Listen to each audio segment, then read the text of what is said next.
I want entire Janasena party MLAs and MPs, entire Janasena party MPs and MLAs and ministers, raise your voice against any kind of law and order situations. బలంగా చెప్పండి. ఇది నేను కుటుంబ నాయకులందరికీ నేను చెప్పలేను కాబట్టి అది నా పరిధిలో లేదు కాబట్టి నేను వారికి చెప్పట్లేదు. కానీ నా పార్టీ నాయకులందరికీ, నా పార్టీకి సంబంధించిన మంత్రివర్గానికి, ఎంపీలకి, ఎమ్మెల్సీలకి మీకు చెప్తున్నాను, నేను అన్నిసార్లు నేను వెళ్ళి మాట్లాడను, మీరు మాట్లాడాలి. మీరు కూర్చోబెట్టి లా అండ్ ఆర్డర్ని మట్టుకు కూర్చోబెట్టి కులాలని రాజ్యంగా వాడుకుంటే మట్టుకు మీరు కామ్గా ఉంటే కుదరదు. నన్ను దయచేసి మీ అందరికీ చేతులెత్తి నమస్కరిస్తున్నా. కులానికి నన్ను దయచేసి పరిమితం చేయకండి. మీ అందరికి చేతులెత్తి దండం పెడుతున్నాను. ప్లీజ్ చేతులెత్తి దండం పెడుతున్నాను. దేశం బాగుండాలి, రాష్ట్రం బాగుండాలి, ప్రజలు బాగుండాలని కోరుకుంటే కూర్చోబెట్టి కులం కులం కులం అని చెప్పి ఎవడో క్రిమినల్ కులంలో కూర్చొని చేస్తే నన్ను ఏం చేయమంటారు? దానికి నేను బాధ్యత వహించాలా? దానికి ఒక 14 ఏళ్ళ ఒక ఆడబిడ్డను రేప్ చేసిన వాడిని కూర్చోబెట్టి నేను వెనకేసుకు రావాలా? సిగ్గుండక్కర్లా? వెనకేసుకొస్తాం ఇలాంటి వాళ్ళని? కనిపించట్లేదు. This police case. ఆ కన్సర్న్ ఎస్ఐ మీద మనకి సిఐ మీద ఎవరి మీద వెళ్తాయి కేసులు. ఇలా మాట్లాడాలంటే ఆ చంపిన సదరు వ్యక్తులు కూడా అదే కులం వ్యక్తులను, ఆడబిడ్డలను పాటు చేశారు వీళ్ళు. అవి కూడా మాట్లాడాలి కదా. ఎమ్మెల్సీ అనంతబాబు కూర్చోబెట్టి అతను కాపు కొలుస్తాడంట. అతను ఒక దళిత డ్రైవర్ని చంపేశాడు. ఎంత గొప్పగా డిక్కీలో పెట్టి ఇంట్లో అప్పచెప్పి వచ్చాడు. దాని గురించి ఎవరు మాట్లాడరు.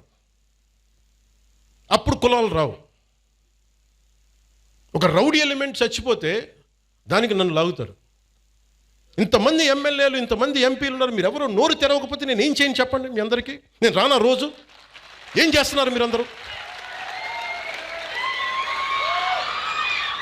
ఇబ్బందిగా ఉంటుంది నాకు. కాదు, నిజంగా మీరు లోపల నుంచి నమ్మాలి. రోడ్ల మీదకి వచ్చారు ఈరోజు జనం. 150 మనకి 100 ఇన్ని సీట్లు వచ్చి 164 సీట్లు వచ్చినాయంటే యువత రోడ్ల మీదకి వచ్చారు. ఒక్కొక్కరు ఎదుర్కొన్నారు వాళ్ళు. మీకు పౌరుషం లేకపోతే ఎట్లా? దయచేసి ఈ మాట అంటే ఆ కులం ఓట్లు పోతాయేమో, ఈ మాట అంటే ఆ కాపులు ఓట్లు పోతాయండి. ఎలా పోతాయండి కాపులు ఓట్లు? అంటే అలా కాదు. ఇప్పుడు కూర్చోబెట్టి ఎమ్మెల్సీ అనంతబాబు అనేవాడు కూర్చోబెట్టి మర్డర్ చేస్తే అది కాపులందరికీ చెడ్డ పేరా? మీరు చెప్పండి. మరి ఇలా కూర్చోబెట్టి ప్రతిదానికేనా అర్థం పర్థం లేకుండా కులం పట్టుకొస్తాడా? ఈ ఆంధ్రప్రదేశ్ కులం దరిద్రం వదిలితే తప్ప ఆంధ్రప్రదేశ్ బాగుపడదు.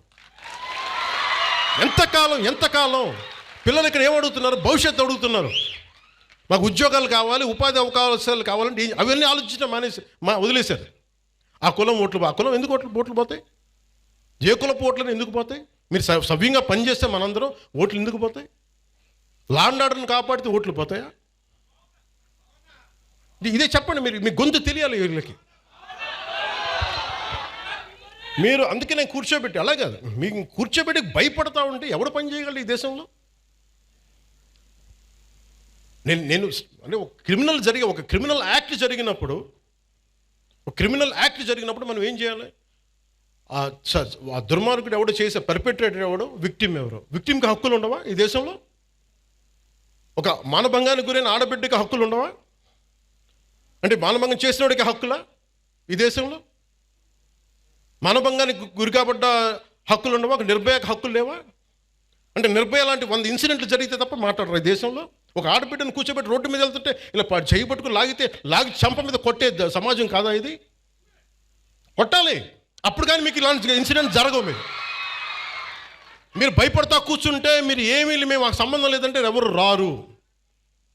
మీరు ఎదుర్కోండి, బలంగా నిలబడండి, గొంతు ఎత్తండి. ఏ క్రిమినల్ ఎవడు గొంతు ఎత్తడానికి భయపడతాడు? ఎందుకంటే నాలాంటి వాళ్ళు మేము తెగించున్నాం ఇక్కడ ఈ నేల కోసం. అందుకని నేను చెప్తాను, మీరు you have to stand out sir. మీ అందరూ కూడా పదే చెప్తున్నాను సార్, మీ అందరికీ కూడా. రోడ్ల మీద simple civil dispute I want tell, మీ అందరికీ చెప్తున్నాను. పెద్ద పెంకి అనే గ్రామం ఉంది. మనం ఏమైనా ఇంటర్వ్యూలో కూడా చెప్పారు. మధ్యలో ఒక గ్రామం, ఒక 3000 ఇళ్ళు, మధ్యలో ఎస్సీ కులస్తులు ఉంటారు, ఆ చుట్టుపక్కలేమో బీసీ కులస్తులు, ఆ చుట్టుపక్కల మిగతా కులస్తులు ఉంటారు. ఎవరి కాళ్ళు గోడలు కట్టేసుకున్నారు, మీ మురుగు నీరు మా దగ్గరికి రాకూడదు, మీ నీరు మా దగ్గరికి రాకూడదు అని పెట్టేసుకుని ఫైనలీ ఒక సోషల్ కాన్ఫ్లిక్ట్ అయిపోయింది. దాన్ని ఎలాగైనా చేయాలి. నేను ఒక టిపికల్ రాజకీయ నాయకుని అయితే, మీరు ఎస్సీలని మీరు దూరం చేశారని బీసీలను అనాలి, బీసీలనేమో మీరు చెప్పి ఓసీలను అనాలి. నేను అవన్నీ ఏం చేయలే. It's a simple violation. అది పంచాయతీ చేసిన తప్పులు ఇవి. మీరు పంచాయతీలు కట్టినప్పుడు, మీరు లేఅవుట్స్ వేసినప్పుడు మీరు మురుగునీరు సౌకర్యాలు కల్పించాల. రోడ్ల మీదకి ఎన్క్రోచ్మెంట్ జరిగినాయి. విజయనగరం కలెక్టర్ గారితో కూర్చోబెట్టి it took me 2 months to break it and to find a solution. నేను కాస్ట్ గొడవలు పెట్టలా, కుల గొడవలు పెట్టలా, కులాల గురించి మాట్లాడాలా. It is simply administrative issue. అలాగే ఒకడు కూర్చోబెట్టి ఒక ఆడబిడ్డను చేస్తే వాడు ఏ కులం అయితే నాకు ఎందుకంట, వాడి శిక్ష పడాలా లేదా? పడాలి కదా. మరి శిక్ష శిక్ష ఎలా పడాలి? As per the norms of constitution, as per the law. Violation ఎందుకు చేస్తారు? ఎక్స్ట్రా జ్యుడిషియల్ సిచ్యువేషన్స్ ఎందుకు వస్తాయంటే మనం ఎవ్వరం కూడా దానికి స్పందించకపోతే. రాజకీయ నాయకులు కొంతమంది వచ్చి ఈ బిడ్డకి ఇలా అయిపోయింది, ఆ కుల బిడ్డకి అయిపోయింది అంటే మిగతా వాళ్ళు మనుషులు గారా? ఇదే దిశ కేసులో ఇదే పెద్ద మనిషి అసెంబ్లీలో కూర్చొని చాలా కరెక్ట్గా చేశారని తెలంగాణ ప్రభుత్వం ఈ పెద్ద మనిషి ఎంకరేజ్ చేస్తాడు, మళ్ళీ చప్పట్లు కొడతాడు. మళ్ళీ అదే పెద్ద మనిషి ఎంత హిపోక్రసీ అంటే మళ్ళీ ఇక్కడికి వచ్చి మళ్ళీ కులం గొడవ లేవెత్తాడు. సవాళ్ళు వేస్తే కానీ వాళ్ళకి సంతోషం రాదు, అది సమస్య. అంటే మీరు ఇది ఎందుకు చెప్తా అంటే, మనం ఏదో ఒక పంచ్ డైలాగ్ వేయటానికి కాదు. నేను అంటుంది ఏంటంటే, మీరు క్రిమినాలిటీ అమ్మ ఇక్కడ ఇంతమంది ఆడపిల్లలు ఉన్నారు, మీరు మహిళలు ఉన్నారు, మీ బిడ్డల భవిష్యత్తును మీరు చాలా జాగ్రత్తగా పెట్టుకోవాలమ్మా. మీరు క్రిమినల్స్ని మటుకు అట్ బే పెట్టాలి, దూరం పెట్టాలి. మీరు దూరం పెట్టాలంటే మీ చుట్టుపక్కల కాలనీలో జరుగుతున్న దానికి మీరు ఎదుర్కోకపోతే సిటిజన్ కౌన్సిల్ పెట్టుకొని, సిటిజన్ కౌన్సిల్ అంటే వెరీ సింపుల్.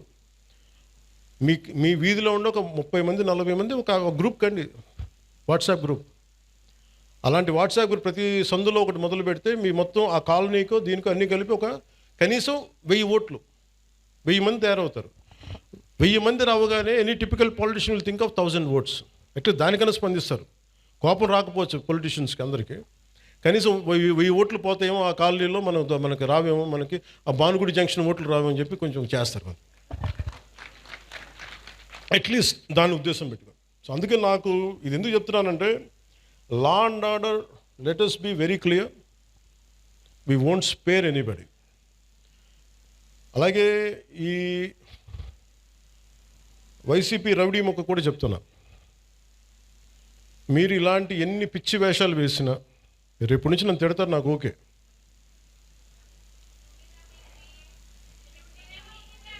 అంటే ముఖ్యంగా వైసీపీ రౌడీ మొక్కి చెప్తున్నా, మీరు వచ్చి మేము రక్తాలతో తడిపేస్తాం, బయటకు వచ్చాక మేము కోసేస్తాం, కుత్తుకులు కోస్తాం అంటే, మీరు భవిష్యత్తులో, నేను మీకు చెప్తున్నాను ఈరోజు నా మాట చాలా శ్రద్ధగా వినండి. ప్రతి వైసీపీ గుండాగడికి చెప్తున్నాను ఈ మాట, ఆన్ కెమెరా చెప్తున్నా, ప్రతి వైసీపీ గుండాకే చెప్తున్నా, మీరు కనుక మా ఇష్టారాజ్యంగా చేస్తాం, భవిష్యత్తులో మేము వస్తాం, మా ప్రభుత్వం వస్తాయి, నేను చెప్తున్నా.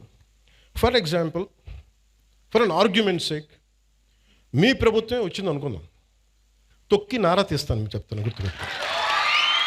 ప్రభుత్వాలు రావడాలు పోవటాలు ప్రజల చేతుల్లో నిర్ణయం ఉంటుంది తప్ప, వచ్చినప్పుడు భయపడిపోయి, ఇప్పుడు మీకు నేను చెప్తున్నా కదా, 3 సంవత్సరాలు ఉంది, 3 సంవత్సరాల్లో మీకు స్ట్రింజెంట్ యాక్షన్ నేను చూపిస్తాను, మీకు గుర్తుపెట్టుకోండి. మీరు మాట్లాడండి, నేను ఇప్పుడు దాకా మాట్లాడలా.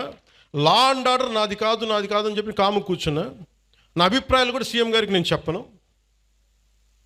డైరెక్ట్గా నా అభిప్రాయాలు నేను ప్రజలతోనే చెప్తాను, నేను సీఎం గారికి కూడా చెప్పను. ఇంకా మా నాయకులు కూడా నాకు చెప్తే వీళ్ళు ఎంత మొహాటసులో నాకు తెలియదు, ఎంత చెప్తారో నాకు తెలియదు.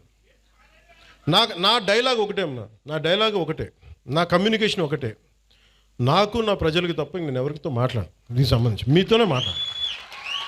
అందుకని మీరు పోలీస్ అధికారులు కూడా చెప్తున్నారు, భవిష్యత్తులో ఒకవేళ వైసీపీ వస్తే అందుకని మనం జాగ్రత్తగా ఉండాలి. ఒకవేళ చెప్తున్నాను, రాదని చెప్తున్నా, ఒకవేళ నేను నాకున్న ఇది కనెక్షన్ చెప్తున్నాను, నా కమిట్మెంట్ చెప్తున్నాను. మీరు వెనకేసుకొచ్చారు గూండాల్ని అంటే ఐ విల్ మేక్ షూర్ నేను గుర్తుపెట్టుకుంటాను, మిమ్మల్ని గుర్తుపెట్టుకుని. నేను వ్యక్తిగతంగా గుర్తుపెట్టుకోను. నేను ఎస్పీ గారిని, ప్రీవియస్ కలెక్టర్ గారిని కూడా అడగండి. Not even once I have call them. ఫలాంది చెయ్యండి, చెయ్యొద్దు ఏం చెప్పాల. Do the duty what is needful there, అంతే. అంతకుమించి ఒక్క మాట చెప్పాల. అందుకని చెప్తున్నాను, భవిష్యత్తు రాష్ట్రంలో ఉన్న పోలీసు ఉన్నతాధికారులు ఎవరు, గతంలో మేము వైసీపీకి పనిచేసాం కాబట్టి మా లాయల్టీస్ అక్కడ ఉంటాయి అని మీరు ఎవరన్నా ఫీల్ అయితే మిమ్మల్ని నేను ప్రత్యేకించి దృష్టి పెడతాను మీ మీద.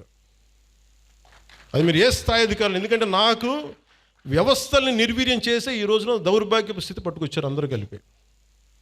గౌసన్ అనే వ్యక్తికి జరుగుతుంటే ఒక ఎస్ఐ, స్టేషన్ హౌస్ ఆఫీసర్ చేయాల్సిన పని ఎస్పీ దగ్గరికి వచ్చింది, డిప్యూటీ సీఎం దాకా వచ్చిందంటే it's a failure of institutional వ్యవస్థ తాలూకు ఫెయిల్యూర్ అది.